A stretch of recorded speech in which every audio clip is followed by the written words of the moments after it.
বিজেপির পশ্চিমবঙ্গ রাজ্য শাখার সাবেক সভাপতি ও দলটির পরিচিত মুখ দিলীপ ঘোষ শুক্রবার সন্ধ্যায় বিয়ে করেছেন দলীয় সহকর্মী রিঙ্কু মজুমদারকে। দিলীপের বিয়ের খবর সামনে আসার পর থেকে দুদিন ধরে আলোচনা চলছে গণমাধ্যম এবং সামাজিক মাধ্যমে। এর একটা কারণ, দিলীপ ৬১ বছর বয়সে বিয়ে করলেন। অন্য কারণটি হলো হিন্দু পুনরুত্থানবাদী রাষ্ট্রীয় স্বয়ংসেবক সংঘের বা RSS এর প্রচারক হিসেবে কাজ করা দিলীপ বিয়ের পিঁড়িতে বসলেন। দ্বিতীয় কারণটি নিয়েই আলোচনা চলছে, যেহেতু RSS এর প্রচারক থাকাকালীন বিয়ে করার নিয়ম নেই।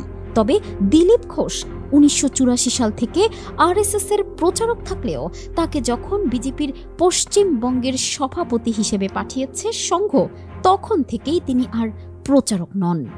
RSS এর নিয়ম অনুযায়ী একজন প্রচারককে সম্পূর্ণ সময়টাই সংগঠনের কাজে দিতে হয়।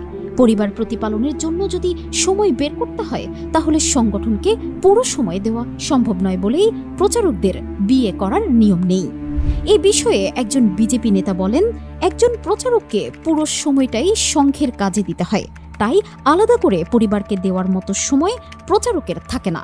সেজন্যই দ্বিতীয় সরসংঘ চালক গুরুজি মাধব গোলওয়ালকরের সময় থেকেই প্রচারকদের বিয়ে না করার নিয়ম রয়েছে।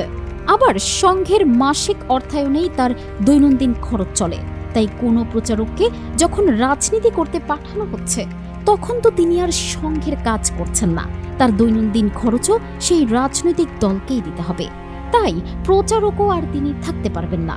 এই নিয়ম অনুযায়ী দিলীপ ঘোষকে যখন বিজেপির সভাপতি হিসাবে পশ্চিমবঙ্গে পাঠানো হয় ২০১৫ সালে, তখন থেকেই তিনি আর সংঘের প্রচারক নন।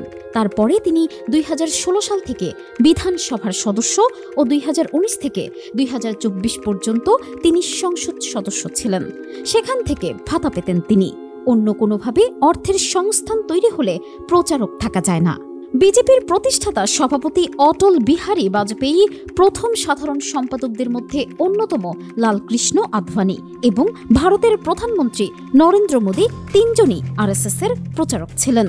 বাজপেয়ী বিয়ে করেননি, মোদী প্রচারক হওয়ার আগে বিয়ে করেছিলেন।